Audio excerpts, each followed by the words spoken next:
Today's a good day for Spider-Man No Way Home fans. I don't know if we're getting the trailer while I'm making this video, but we are getting new content. We are getting behind the scenes looks. We're getting new stills. Empire has released their magazine that everybody has been hyped up for Spider-Man No Way Home. And there's a lot going on in that magazine. We're probably not going to touch on all of that, but we are going to talk about the new pictures and kind of reference where they could actually be, what they actually mean. Welcome to the Chaos Multiverse, everybody.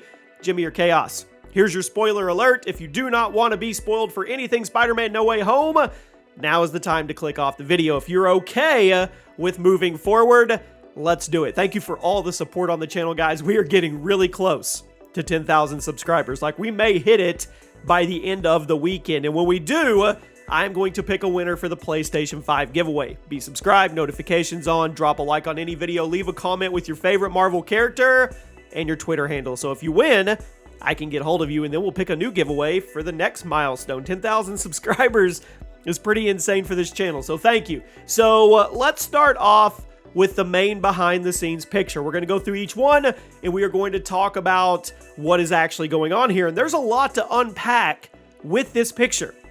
So it's a picture behind the scenes. You have the camera, you have the mic boom above Tom Holland. He's in his suit without his mask on. And then behind him, it looks like a basement. That's the best way I can put it. And it looks to me like this is multiple set pieces put together. And I'll explain what I mean, because you have the stairs and the light in the back, which we'll talk about, and you have the basement, but then it kind of looks like it segues into maybe that underground area where Doctor Strange and Peter were working on the spell. It kind of looks like it's more than one set put together. Now, with that being said, let's actually take a look at the cross, how would you say, the parallels or the cross connections with this one scene. So as you can see on the screen right here, this was a still we got a long time ago with Ned, MJ, and Peter walking down the stairs. They're walking down the stairs and there's a light behind them casting down. Well, as you can see by this expert circle and arrow here, that looks like the exact same stairwell that they walked down. Same light casting down, once again, using this set for multiple reasons. And then the famous picture of them looking on the laptop that has been memed 1,000 times. If you look over on the on the right, that looks like the desk. You have the lamp, you have the laptop. That is literally the desk they are sitting at. Same color, same saturation, same hue of everything, and they're all connected. Now, when he walks down the steps, we go from basement to kind of rock Batman lair, if you will, which is more than likely where things are going on when Doctor Strange is trying to cast that spell. Or maybe it's the holding pin that's been leaked, or the holding area or cave where he's keeping some of these villains. But there are a lot of direct correlations with this picture alone. So now let's move on to the Doctor Strange picture, another behind the scenes. You can see the mic boom above him.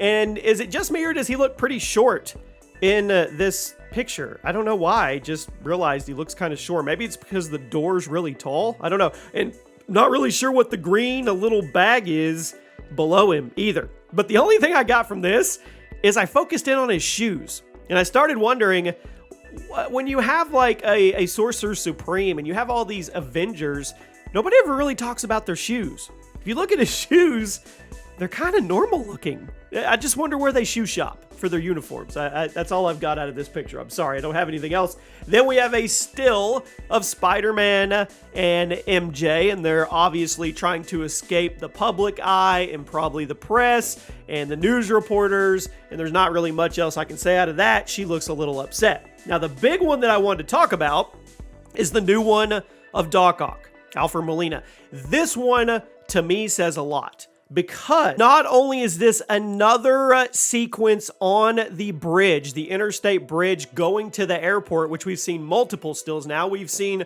Doc Ock holding Iron Spider crushing his head. We've seen the pumpkin bomb from the trailer from Green Goblin. We've seen Hello Peter come out of the top of the bridge. Now we see this one. And there's stuff to unpack from this photo because this looks like Alfred Molina as a good guy. And if you guys don't know, there's a back and forth with Doc Ock because Alfred Molina isn't a bad guy. and he's actually really good friends with Peter in whatever timeline he's coming from, obviously, but when the red lights come on his tentacles, well, they control him, and he becomes Doc Ock, that we all know as one of the big bad villains of the Sinister Six against Spider-Man. So at this moment in this picture, looks amazing by the way, the red sensors are not on, which tells me he is not being manipulated, he is not being controlled, and you can tell by the look on his face that this is probably the conflicted character that we're going to get, where he's good and he's bad. Think Sandman, same thing. Conflicted character, all he wanted to do was help his daughter, but he ended up getting himself in more and more trouble. But at the end of the day, he ended on a good note, and he's probably going to be in the same boat here. I said this before.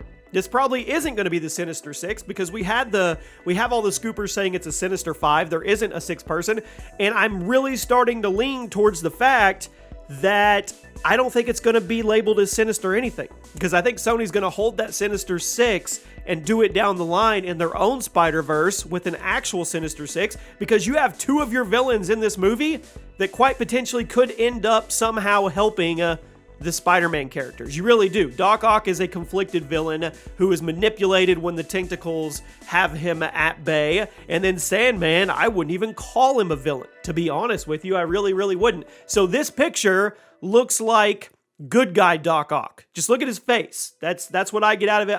I could be completely wrong, but he looks actually worried. If he was attacking Spider-Man, or it was a moment of them having a battle, I don't think he'd have that face at all. I really, really don't. Once again, the sensors in the tentacles are not red. They're not technically manipulating Molina at this moment. So there you go. That is my thoughts on all the new stills we got. If you want to go read the magazine, well, there's some just blatant, flat-out spoilers in there. I'm not going to cover them at this moment. Maybe in a video later today or tomorrow we'll dive into that, but I'm not really sure how they're handling that with putting the magazine out and people reporting on it, but we'll see. There you go, guys. That is the update for today. We'll keep it going. When I get information, I'll let you know.